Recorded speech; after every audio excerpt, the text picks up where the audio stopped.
Setelah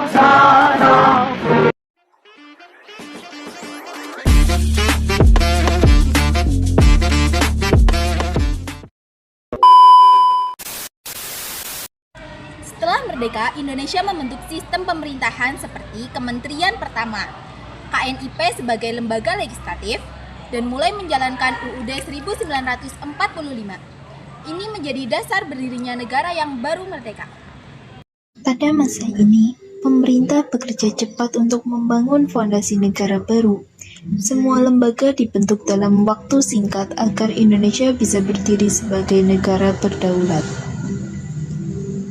Kondisi politik saat itu tidak stabil karena Belanda melalui Nika ingin kembali menjajah. Terjadi pertempuran seperti Surabaya 10 November.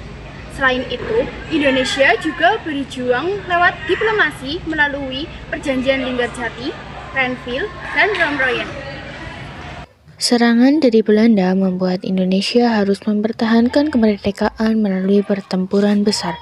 Namun, pemerintah juga memilih jalur diplomasi sebagai strategi untuk menunjukkan bahwa Indonesia layak diakui dunia.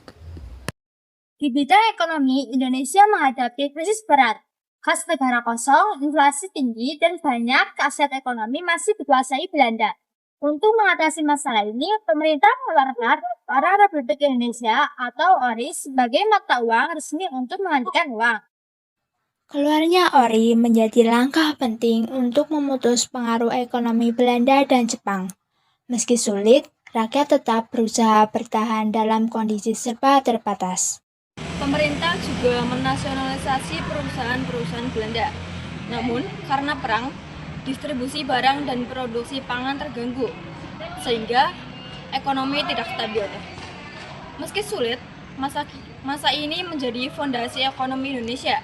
Sebagai generasi muda, kita harus menghargai perjuangan ini. Nasionalisasi dilakukan untuk mengambil alih aset penting dari Belanda. Meski perang mengganggu produksi dan distribusi, langkah ini menjadi fondasi awal pembangunan ekonomi di Indonesia.